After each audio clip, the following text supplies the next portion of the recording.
What is up, guys? It is AJ from MMA Experts, and we are talking about the fight between Marlon Moraes and Cory Sandhagen. Fight here in the UFC bantamweight division. Is also the main event of this UFC Fight Island 5 card, and it is a super exciting battle between elite level strikers in this UFC bantamweight division. So let's get into it, and let's first talk about Cory Sandhagen. 12-2 as a pro, and is also 5 feet 11 inches tall, very tall for that bantamweight division. He's also a former kickboxing champion and has really fluid stance switches, some of the best I've seen. Also extremely unpredictable with his striking. Lots of straight punches and kicks down the line, and he's a pressure heavy striker. Controls range extremely well also, and is extraordinarily difficult to hit with clean punches. His hands are low, which allows him to have very sneaky attacks to the body.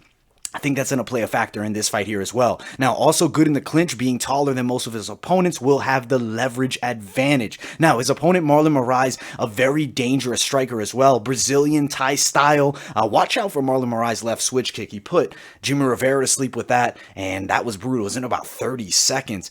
Very fast and pressures his opponents early on. Good movement too, and has a ton of power in his hands. Also a really strong fighter in this bantamweight division. I think we're in store for an excellent fight and a great technical kickboxing battle here. Now, for Cory Sandhagen, in my opinion, the ways to win are going to be range control. He needs to work his straight punches and leg kicks in this matchup against Marlon Moraes and also attack the body. Now, for Marlon Moraes, he needs to close distance early on and land big punches, and needs to make Cory Sandhagen respect the power. Also, I wouldn't be surprised if we see Marlon Moraes go for a bit of a grappling attack here. Cory Sandhagen, definitely not a bad grappler, has a Brazilian Jiu-Jitsu brown belt. That is not his strength, though. He is much better on the feet. Though I believe it's competitive in the grappling exchanges between these two, I could see Marlon having a slight edge in the grappling.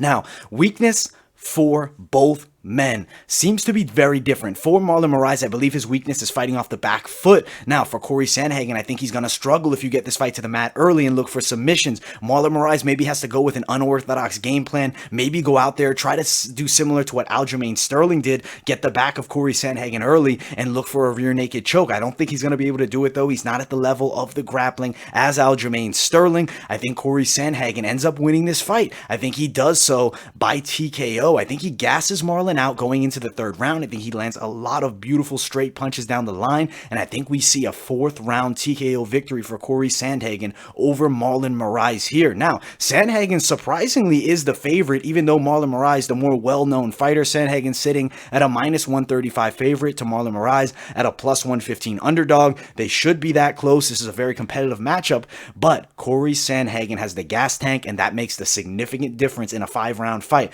Marlon Moraes gassed a bit against Henry Cejudo.